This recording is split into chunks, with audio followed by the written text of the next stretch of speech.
Hey everybody, it's Charlie from Daily Motor, and the 11th generation Honda Civic has been a favorite around here at Daily Motor. So much so, in fact, that it was the 2022 Daily Motor Car of the Year, I believe.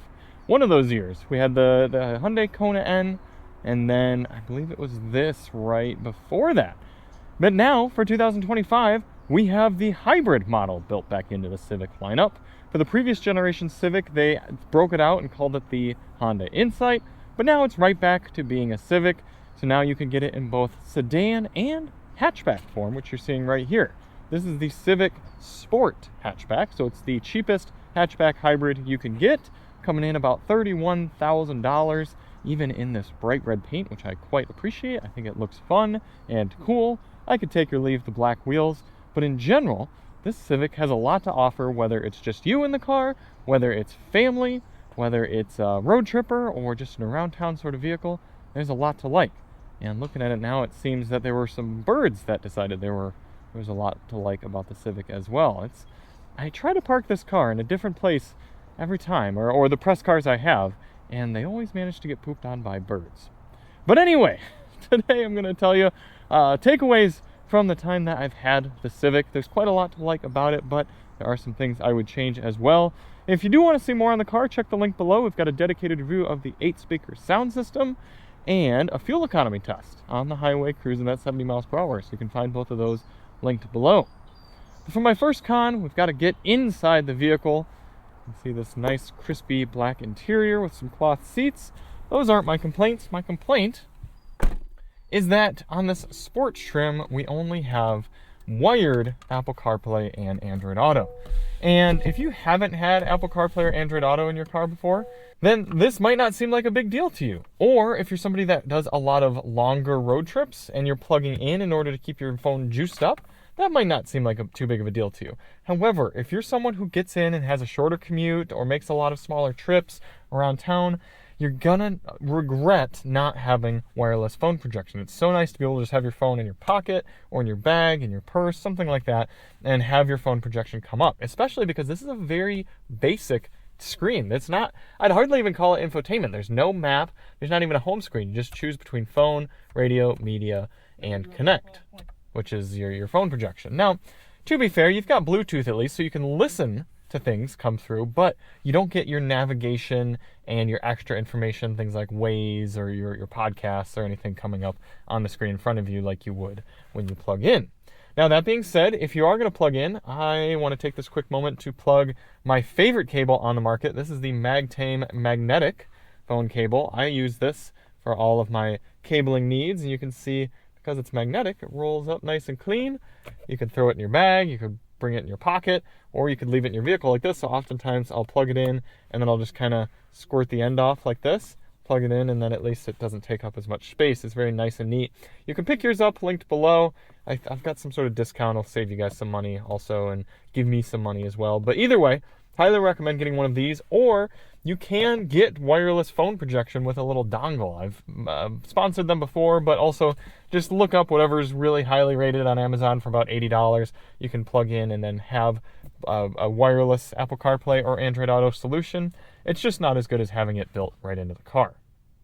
Next, there's a lot of dead space here in the center console area, and it didn't really bother me too much until I got looking at it more and more, and I thought, you know what? This is what a lot of people have appreciated about the Tesla Model 3 interior, is that it's so spacious and functional. They fit 2 wireless device chargers and a whole bunch of storage space in the middle. Here in the Civic, where you don't have a drive shaft going back to the rear wheels, you've got all this dead plastic space here. These cup holders are just quite not big enough to fit my 32-ounce water bottle, and yet you've just got a bunch of plastic here, this big dry mode selector and the parking brake, and then this big shifter, which, I mean, I like the shifter, but if they could have figured out how to make this area deeper and more optimized for space and have less just dead styling plastic here, it'd be a more functional interior, add to the usability of the car. Next, no rear air vents back here. So even though this is a fairly large and usable rear seat space, whether it's for a car seat or for adults, There's no power points and no rear air vents. Now there might be at least power points in the hybrid touring, the sport touring, but I don't think it gets air vents. And that's kind of a bummer because we're not talking about some tight coupe anymore like previous Civics. I mean, that's a totally usable rear seat space, so it'd be nice to be able to blow some air on your rear passengers. My first con out on the road is one that is both a con and a pro. So it's actually going to find itself in both categories. But it's not a floaty ride in this Civic. The sport models have a little bit more of a sport-tuned suspension, and just the way that Honda decided to go with this car, it's a little bit more of an engaging driving experience. But the downside to that is if you're somebody who's used to kind of larger vehicles, more floaty sorts of ride, and you get into the Civic, you're going to feel yourself jostled around a little bit. You find yourself going over expansion joints on highways or various parts of the road and kind of going, oh, this is not a smooth ride. I shouldn't say it's not smooth. It's not a floaty ride. Now, for some people, that's going to be a pro, and for other people, that's going to be a con. But if you're someone who likes to just cruise, have the car kind of waft along, it's not the Civic. And last con is the road noise. Now, this is a concrete section of highway, but just listen here at 70. There's a lot you hear, and I'll close this. But there's still a lot you hear here in the cabin, and I kind of wonder if the sedan would be a little bit quieter, having more of that closure from the cargo area. But I'm not expecting a whisper quiet ride and driving experience in a car that's $30,000. But most of the time that I've been in the Civic cruising on the highway, there's been a small part of me that kind of looks around the vehicle and goes, is everything closed up? But it could be the tires, could be the sound deadening, it could be the hatchback format. It's not helped by the fact that the motor is just so docile and quiet that the road noise kind of comes through a little bit more. Back here, static, getting to the pros of the Civic hybrid hatchback, and it's a little bit of a 3-in-1 kudos to the designers of the Civic. I've been a fan of how it looks even before the facelift. I should have mentioned near the beginning of the video, but for 2025, we're seeing a slight styling improvement, or at least change. For the Civic, it's a little bit more of an attractive front end, but either way, I think the car looks good from just about every angle, especially the back. I appreciate that there's both a sedan and a hatchback. Now, I will say, I would have liked if the hatchback were a little bit more functional, a little bit less lift-backy, as Right Lane Hog likes to say. But even so, you open it up, and you get this big cavern area, and if you were to fold down these seats, which is very easy to do, you could sleep in the back of your Civic, especially with a little bit of a ledge helped up right here. You could put a bunch of things in there. They give you tie-down hooks, and even more space under here. You could probably not fit a spare tire, but at least you have a little bit of extra storage and some recovery kit gear. You can cover that up if you want some protection from prying eyes. So you've got all that. This is super nifty. There's actually 2 handles on here, which I actually found useful earlier this week. I was coming around, and I think this hand was free, and it was easier to use that side. You do have a rear windshield wiper, which is something you don't often see on hatchbacks. And then, getting into the rear, you start to realize that this generation Civic is about the size of a Honda Accord from 20 years ago or so. So you get in, and me as a 5'10" person, I have a good amount of space back here. I can close the door. I've got enough headroom to sit upright. I can pull down this center armrest, and I could sit and be totally comfortable back here.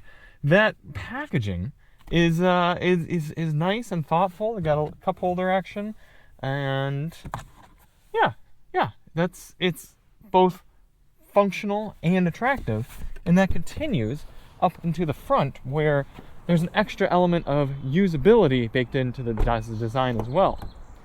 Coming in, very easy to get in and out of, And then, aside from the poor utilization of space up here, everything looks really good, feels really nice, and works really well. Listen to some of these clicks. I mean, these are just as nice of knobs and switches as you're getting in an Acura, but yet they still put it down here at this $30,000 Honda Civic level.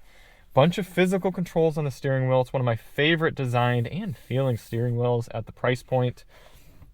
Everything just works and looks good. So it's a nice combination of that functional, desirable usability. Next pro, we're going to start up the Civic. Technically the car is on and ready to roll now, but it does so all electrically. This powertrain is a little bit more of an evolution from the outgoing Insight, where I believe this hybrid powertrain debuted. To put it as simply as possible, you've got two electric motors, one of which can and is powering the front wheels right now, and then a second one which is hooked up to the motor and works as a generator. So the engine can turn on and generate power to send to that other motor to drive the wheels and then drive the car. Now, the motor can hook up directly to the wheels through a one-speed direct drive connection, and it only does that at about 35, maybe close to 45 miles per hour and above. So theoretically, it's a little bit more energy efficient when cruising at speed because you don't have power going through a transmission and losing some efficiency there. But what's more impressive than any of the efficiency gains in this car is just the smoothness of how everything works. I'm going to pull out onto this road here. We still haven't kicked on the motor, but it'll probably kick on right now. Because it's working as a generator and it's not working harder to actually power the wheels, you barely even feel this engine. It's a 2-liter naturally aspirated Atkinson cycle motor, which is interesting because usually Atkinson cycle motors are a bit grainy, but not so in the Honda here.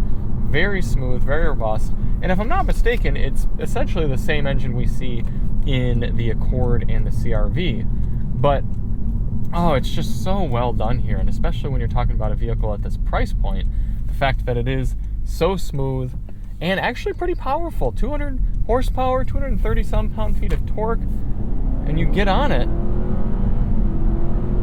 and it satisfyingly gets up and goes. It's not like a lot of other hybrid vehicles that you're kind of making that sacrifice.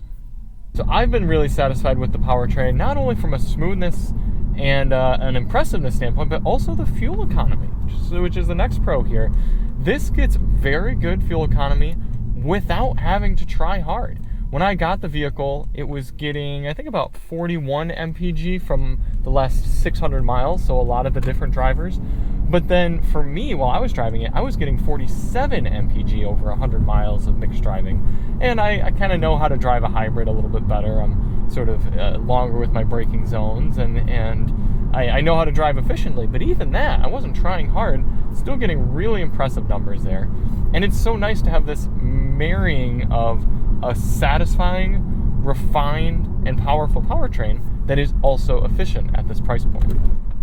Now, the next pro is, like I said earlier, this isn't a floaty ride. As I kind of come into this sharper corner here, you can whip the Civic around and the suspension keeps itself planted and firm, and ultimately it's an engaging driving experience. So for some people that's going to be a con. They want something a little more wafty and floaty and dialed back. But for other people, that's going to be a pro. They're going to enjoy getting in the Civic and feeling how it is fun to drive. It is responsive, and the steering is kind of quick, and everything is right there. It's a very Honda driving experience, which some people have come to expect from a car like this, and I can't blame them.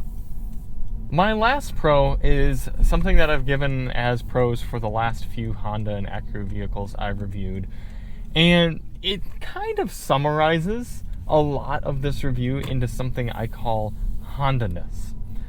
For those of you who are not super well versed and familiar with a lot of new vehicles, Hondas have a satisfaction element to them that is rarely found in the new car market.